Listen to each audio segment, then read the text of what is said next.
귀궁사화에서는 시작부터 폭발적인 전개로 시청자를 사로잡았다. 이무기 강철과 팔척귀에 빙의된 왕 이정 김지훈 분의 피할 수 없는 숙명의 결투가 눈부신 액션과 영적 전투로 펼쳐졌다.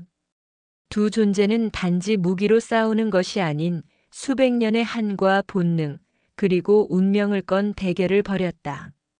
강철은 마침내 자신의 야광줄을 꺼내들었다. 천년을 품어온 기운이 담긴 이 구슬은 팔척귀의 흙길을 잠시나마 억누를 수 있는 유일한 무기였다. 여리는 그 틈을 놓치지 않고 퇴기의식에 돌입했다. 경기석으로 둘러쳐진 결계 안에서 그녀의 주문이 공간을 울렸고 마침내 두 사람은 팔척귀를 왕의 몸에서 분리시키는 데 성공한다. 그러나 그 대가는 만만치 않았다. 팔척귀는 물러나는 순간조차 인간의 한계를 훨씬 뛰어넘는 괴력으로 주변을 초토화시켰고 강철은 온몸에 깊은 상처를 입으며 바닥에 쓰러지고 말았다.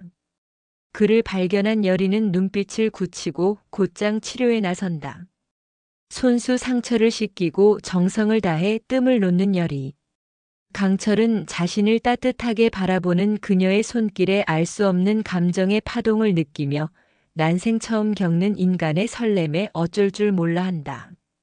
그의 볼은 붉게 물들었고 어색하게 시선을 피하는 모습은 뜻밖의 웃음을 자아냈다.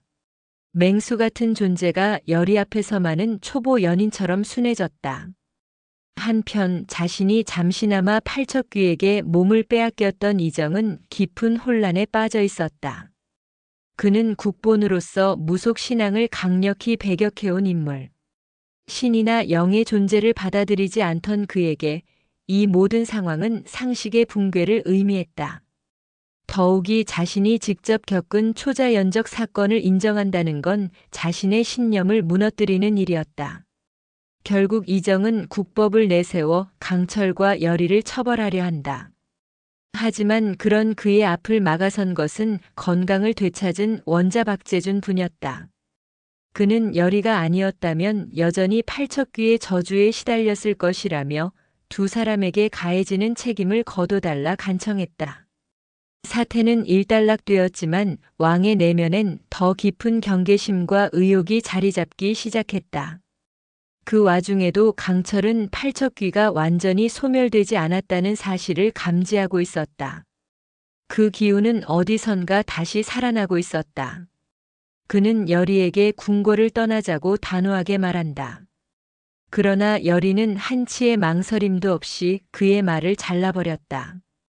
그녀는 자신이 윤갑을 지키지 못했다는 죄책감에 사로잡혀 있었다. 심지어는 풋내기 무당인 자신이 감당할 수 없는 존재를 상대하려 한 것 자체가 오만이었다고 스스로를 자책했다. 그리고 마침내 그동안 단호히 외면해왔던 결정을 내린다. 그 말에 강철의 표정이 잠시 일그러진다. 13년 전 여리가 자신의 존재를 외면하고 거부했던 그 시간들이 떠오른 것이다. 그녀가 지금 이렇게 절박한 태도를 보이는 이유가 자신 때문이 아니라 윤갑 때문이라는 사실에 마음이 뒤틀렸다. 이제 두 사람 사이엔 새로운 영적 계약이 맺어졌고 여리는 팔척귀와의 싸움을 다시 시작할 수 있는 힘을 얻었다. 하지만 이 계약이 가져올 파장은 단지 영적인 것에 그치지 않았다. 서로의 감정, 얽힌 운명, 그리고 이승과 저승을 넘나드는 복잡한 인연의 실타래가 함께 엮이기 시작한 것이었다. 궁궐에는 잠시 평온이 내려앉은 듯 했으나 그 평화는 오래가지 못했다. 그 어둠의 근원은 다름 아닌 맹인 판수 풍산 김상우 분이었다. 그는 겉으로는 순박한 점쟁이처럼 보였지만 속으로는 팔척귀를 몸주신으로 삼아 왕권과 권력의 향방을 조작하려는 음험한 계략을 품고 있었다. 강철과의 격투로 인해 한동안 힘이 약해진 팔척귀를 다시 일으켜 세우기 위해 풍사는 또 한 번 음사오둠의 주술을 행한다. 그것은 피와 원한으로 얼룩진 주술이었다. 촛불만이 깜빡이는 비밀 공간에서 그는 무언가를 꺼내 조심스럽게 내놓는다. 그것은 바로 영인대군 김선빈 분의 속적삼. 이 옷은 대비한 수연과 은밀히 풍산에게 건넨 것으로 생명력을 상징하는 피와 기운이 고스란히 스며든 물건이었다. 풍산은 속적삼을 팔척귀 앞에 곡물로 바치며 중얼거린다. 그 장면은 짧지만 강렬했고 풍산의 진짜 목적이 무엇인지, 팔척귀를 이용해 누구를 제거하고 누구를 세우려는 것인지 시청자들의 궁금증을 한껏 끌어올렸다. 같은 시각 왕 이정 김지훈 부는 불길한 보고를 받는다. 바로 얼마 전 강철과 열이가 팔척귀를 소환했던 장소에서 또다시 음사 흔적이 발견되었다는 것이다. 불길한 기운, 무속의식의 잔재, 그리고 이상하게 타들어간 금줄. 이정은 즉각적인 분노를 드러내며 두 사람을 잡아들이라고 명한다. 그러나 이정은 더 이상 열이의 말을 듣지 않았다. 자신의 원칙과 법도를 거스른 자들에게 도성 추방령을 내리며 이 사태를 정리하려 했다. 그러나 이 모든 상황은 사실 강철이 만든 판이었다. 그는 알았다. 열이가 궁 안에 머무는 한, 팔척귀는 반드시 그녀를 노릴 것이고 그녀는 결코 자신을 지키지 못한다는 걸. 그래서 그는 왕이 화내는 틈을 타 의도적으로 자신과 열이를 죄인으로 몰아 도성 밖으로 쫓겨나게 만든 것이다. 하지만 강철의 바람과는 달리 열이는 결코 포기하지 않았다. 도성에서 쫓겨나자마자 그녀는 새로운 계획을 세운다. 팔척귀를 막기 위해선 더 강한 영적 무기가 필요하다는 것을 깨달은 열이는 결국 할머니 넙덕길 해연분이 생전에 사용하던 무구무당의 의뢰 도구를 찾기로 결심한다. 그 무구는 단순한 도구가 아니었다.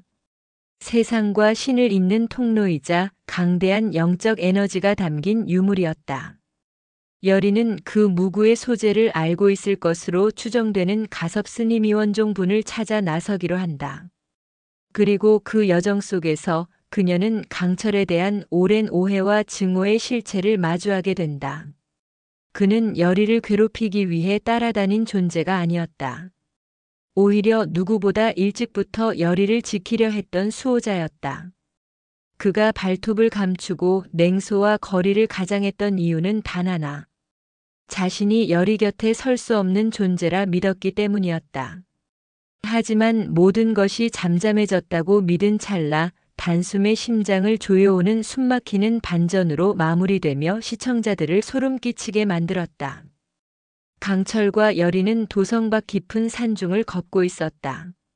장명루를 바치고 몸주신과 제자의 영적 계약을 맺은 뒤 넙덕의 무구를 찾아 가섭스님 이원종 분의 일행을 만나러 향하던 중이었다. 마침내 고개 너머에서 길을 따라 올라오는 가섭스님의 모습을 발견한 순간 두 사람의 표정엔 오랜만에 느껴보는 안도감이 스쳤다. 이젠 비로소 반격을 위한 실마리를 쥐게 될지도 모른다는 기대였다. 그러나 그들이 미처 눈치채지 못한 사이 궁궐 한복판에선 믿기 어려운 참극이 벌어지고 있었다. 그 시각 영인대군 김선빈부는 술에 취한 채 궁 안을 비틀거리며 거닐고 있었다. 얼굴은 벌겋게 달아올라 있었고 입에서는 종잡을 수 없는 중얼거림이 흘러나왔다. 스스로도 정신이 흐릿한 상태였기에 궁궐 구석진 그 장소에 풍산이 혼자 남아있다는 것을 알아차리지 못했다. 그곳엔 맹인 판수 풍산 김상호 분이 깊은 주술의식을 진행 중이었다. 촛불은 흔들리고 땅은 떨리듯 낮게 울렸다. 풍산의 기도에 응답하듯 검붉은 안개 속에서 팔척귀의 형상이 점점 더 짙어졌다. 그는 고통에 몸부림쳤지만 괴력에 짓눌린 채 반항조차 할 수 없었다. 숨이 멎을 듯한 공포, 목에 감긴 손의 압박, 그리고 광기 어린 팔척귀의 눈빛이 궁궐 안을 피비린내로 물들였다. 그 짧은 순간은 마치 시간이 멈춘 듯 했고 시청자들은 소리조차 지르지 못한 채 화면을 응시할 수밖에 없었다. 영매의 운명을 거부한 무녀 열이, 첫사랑 윤갑의 몸에 갇힌 이무기 강철, 그리고 왕실의 깊은 원한을 품은 팔척귀 그들 사이에 복잡하고 얽힌 운명은 점점 더 깊은 미궁으로 빠져들고 있다.